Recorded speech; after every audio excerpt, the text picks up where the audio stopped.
ప్రస్తుతం స్టార్మాలో రాత్రి 7 గంటల 30 నిమిషాలకి ప్రసారమవుతున్న సీరియల్ బ్రహ్మముడి. బ్రహ్మముడి అప్కమింగ్ ఎపిసోడ్స్లో ప్రముఖ నటుడు న్యూ క్యారెక్టర్లో ఎంట్రీ ఇవ్వబోతున్నారు. అంటే కావ్యకి బావ క్యారెక్టర్లో ఎంట్రీ ఇవ్వబోతున్నారు. కావ్య రాజ్ మనసులో ఏముందో తెలుసుకోవడానికి కావ్య తన బావ హెల్ప్ని తీసుకుంటుంది.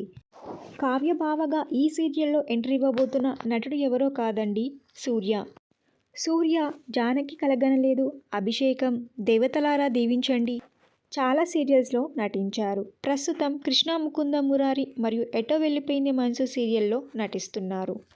కావ్య బావగా సూర్య ఎంట్రీ ఇచ్చిన తర్వాత రాజ్ తన మనసులో ఉన్నది బయటికి చెప్తాడా, లేకపోతే సీరియల్లో ఏమైనా ట్విస్ట్లు ఉండబోతున్నాయా అనేది అప్కమింగ్ ఎపిసోడ్స్ మిస్ అవ్వకుండా టీవీలో చూడండి. కావ్య బావగా సూర్య ఎంట్రీ ఇవ్వడం మీకు ఎలా అనిపిస్తుందో మీ అభిప్రాయాన్ని కింద కమెంట్ బాక్స్లో కమెంట్ చేయండి. ఈ వీడియో మీకు నచ్చినట్టయితే లైక్ చేసి షేర్ చేయండి. ఇలాంటి మరిన్ని సీరియల్స్ లేటెస్ట్ అప్డేట్ కోసం డ్రీమ్ తెలుగు ఫ్యాక్ట్ ఛానల్ని సబ్స్క్రైబ్ చేసుకొని పక్కన బెల్ ఐకాన్ని యాక్టివేట్ చేయండి. Thank you for watching.